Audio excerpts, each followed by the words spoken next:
नमस्कार सर्वांना, श्री स्वामी समर्थ। मी पूजा तुमचं सगळ्यांचं माझ्या यूट्यूब चॅनलवर परत एकदा खूप खूप स्वागत करते। आपल्या सगळ्यांचा दिवस खूप छान जावा आणि स्वामींच्या कृपेने आपल्या सगळ्यांच्या चांगल्या इच्छा स्वामी महाराज पूर्ण करो ही स्वामीचरणी प्रार्थना करते आणि आजच्या व्हिडिओला सुरुवात करते। आपण रोज स्वामींची सेवा करत असतो, नित्य सेवा करत असतो, आरती करत असतो, त्यानंतर स्वामींना नैवेद्य सुद्धा आपण ठेवत असतो। पण जेव्हा आपण स्वामींना नैवेद्य अर्पण करत असतो तेव्हा आपल्याला एक खास मंत्र म्हणायचा असतो। तो तुम्हाला माहिती आहे का? तर तो मंत्र फक्त अन्न अर्पण करण्यासाठीच नसतो, तर त्या अन्नातून जेव्हा स्वामींची कृपाशक्ती आणि आपल्याला चांगलं आरोग्य देखील मिळते। तर नैवेद्य म्हणजे काय? तर नैवेद्य म्हणजे देवाला अर्पण केलेले अन्न। तर हे अन्न आपण देवासाठी नाही तर आपल्या मनासाठी, शरीरासाठी आणि आत्म्यासाठी शुद्ध करतो। स्वामी समर्थांना जेव्हा आपण किंवा आपल्या कोणत्याही देवतांना आपण जेव्हा अन्न नैवेद्य अर्पण करतो तेव्हा त्यातून आपली भक्ती, निष्ठा, नम्रता आणि कृतज्ञता प्रकट आपल्याला करायची असते।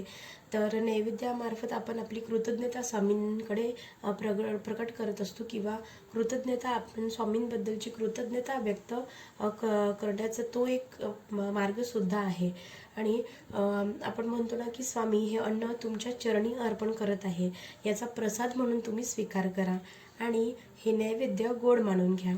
आणि आपण स्वामींना प्रार्थना सुद्धा करतो की कृपा। तर आता नैवेद्य अर्पण करण्याची योग्य वेळ कोणती किंवा योग्य पद्धत कशी आहे? स्वामी समर्थ महाराजांना जेव्हा नैवेद्य अर्पण करण्याची सर्वोत्तम वेळ म्हणजे ती सकाळची असते। जेव्हा आपली सकाळची देवपूजा आपण करतो तेव्हा आपण सकाळी आंघोळ करून, स्वयंपाक करून मग आपल्याला नैवेद्य पूजा करून, आरती करून नैवेद्य आपल्याला स्वामींना अर्पण करायचा असतो। तर नैवेद्य हा केव्हाही पवित्र हाताने तयार करायचा, म्हणजेच काय तर स्वच्छ आपण सुशीर्भूत होऊनच नैवेद्य तयार करायचा असतो आणि स्वच्छ ताटामध्ये नैवेद्य आपल्याला ठेवायचा असतो। त्यामध्ये एखादा गोड पदार्थ, गुरुवारच्या दिवशी एखादा गोड पदार्थ आपल्याला आवर्जून स्वामींच्या नैवेद्याच्या ताटामध्ये आपल्याला एक गोड पदार्थ नक्की ॲड करायचा असतो। तर गोड पदार्थ कोणताही असू शकतो, अगदी शिरासुद्धा। त्यानंतर पाणी, तूप किंवा वरण भात असं दुसरा पदार्थ जे काही आहे ते चपाती, भात, वरण, भाजी असं जे काही आहे ते शक्यतो पिवळा पदार्थ जास्त घ्यावे, कारण स्वामी समर्थांना त्यांच्या नैवेद्य आवडतो। नैवेद्य दाखवण्याची योग्य पद्धत, नैवेद्य तयार करणे म्हणजे स्वामी समर्थ महाराजांना नैवेद्य दाखवण्यापूर्वी तयार केलेले जे अन्न आहे नैवेद्य एका ताटामध्ये ठेवावे आणि कोणत्याही देवतेला नैवेद्य अर्पण करण्यासाठी शक्यतो पितळेचे ताट वापरावे। पण जर पितळेचे ताट नसेल तर स्टीलचे ताट सुद्धा वापरता येऊ शकते। तर आपली सकाळची देवपूजा झाल्यानंतर दिवा लावलेला असतो, धूप आपल्याला ओवाळायची असते, धूप, अगरबत्ती जे काही आहे ते सगळं लावायचं असते। त्यानंतर आपल्याला नैवेद्य अर्पण करायचा असतो।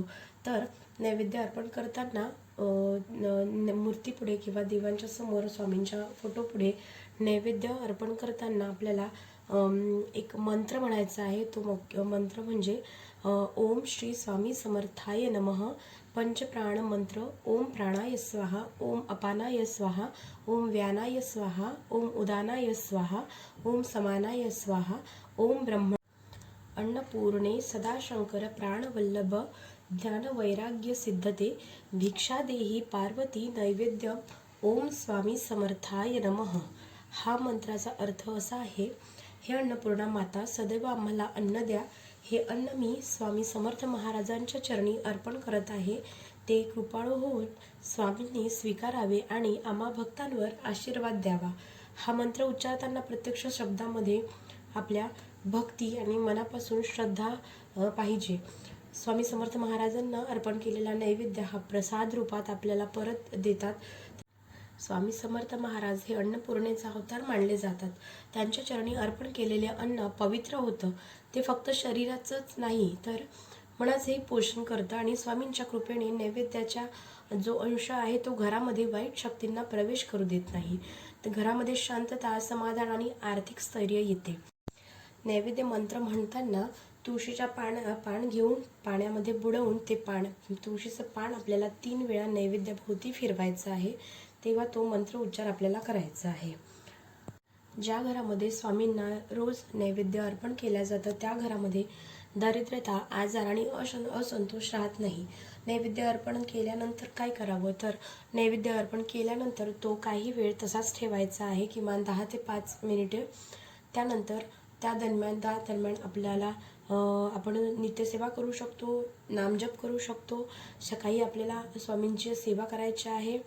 त्यानंतर तो जो नैवेद्य आहे तो प्रसाद रूपाने घरातील सर्व सदस्यांनी ग्रहण करायचं आहे.